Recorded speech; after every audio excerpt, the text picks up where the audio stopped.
The Prabhupada comments on 32 verse, which we probably should read the verse because it's been so long we maybe forgot what it's all about. It's basically the Sri Dharma versus Atma Dharma. And the gopis are speaking to Krishna to counteract and defeat all of his statements. Oh dear Krishna, you're an expert in religion, so you're giving us very good advice and proper instructions about what a woman's dharma is, to serve the husband, serve the relatives, and serve the children. But we agree, this is correct, your preaching is right, you're telling the truth, this is valid, and it applies to everyone. But actually, all the service you're talking about and the direction of all the service you're giving should be directed to you and you alone. You are the mother, you are the father, just like the Bhaktivinoda Thakur's song, which we often quote, which I like rather a lot. Shraddhavan Janahe, Shraddhavan Janahe, Shraddhavan Janahe, Shraddhavan Janahe.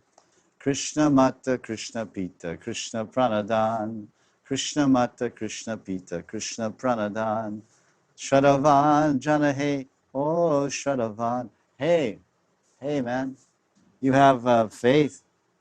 Do you have faith? You have Vishwas? Then guess what? Krishna Mata, Krishna Pita, Krishna Pranadan. Your wealth, the wealth of your life, your Pranadan, the wealth of your life is Krishna.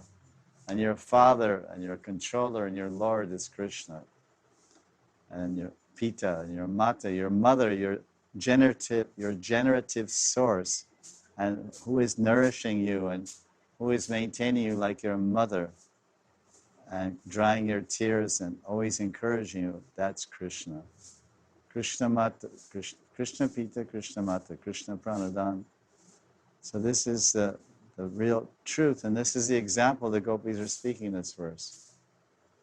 Our dear Krishna, you are the supreme instructor. There's no doubt about it. There's no doubt about it. Your instructions to women to be faithful to their husbands and to be merciful to their children, to take care of homely affairs, and to be obedient to the elderly members of the family. This is exactly what the Shastras are saying. How do they know? God only knows. But we also know about all these instructions of Shastra may be observed perfectly by keeping oneself under the protection of your lotus feet. And that's exactly what we want to do. We want to hold your lotus feet on our chests. Our husbands, friends, and family members and children are all dear and near to us only because you're sitting in their heart as a Paramatma. And when you go, they go, then there's no more connection and they become worthless. We burn them up on the funeral pyre. So by logic and by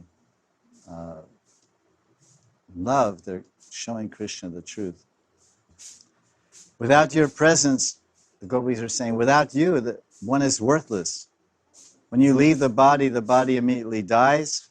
And according to the injunctions of the Shastra, the dead body must be immediately thrown in a river or burned.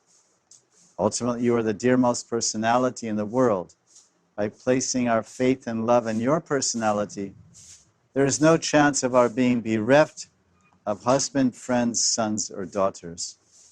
If a woman accepts you as a supreme husband, then she will never be bereft of her husband, as in the bodily concept of life. In other words, you have a pati, but Krishna is a nitya pati. He's the eternal husband. If we accept you as our ultimate husband, there's no question of being separated, divorced, or widowed. That's really Prabhupada's expertise. That's what I like about Prabhupada, in one sense. So all the acharyas that commented, as we mentioned before, they usually comment on the context of the drama, the lila, the characters, the emotions, the feelings, the significance of that time and that event and those exchanges.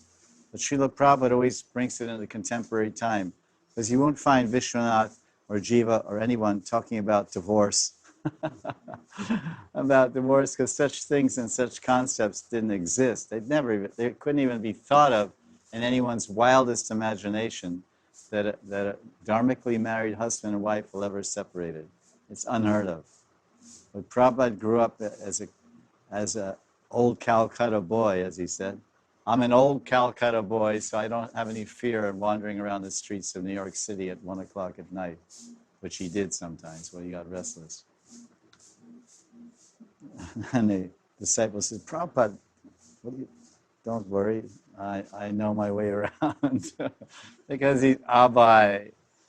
Everyone is named that for a reason, their name. It's mostly we see one way or another, someone lives up to their name because there's some transcendental arrangement that Krishna enters into the minds of the husband, father and mother and makes them choose a particular name that unconsciously and unknowingly in the Western side, they pick a name which suits the character of that jiva, oftentimes. Parikshit, Krishna, he's dark, he's mysterious. But it means many things. It's Kriya and Shana.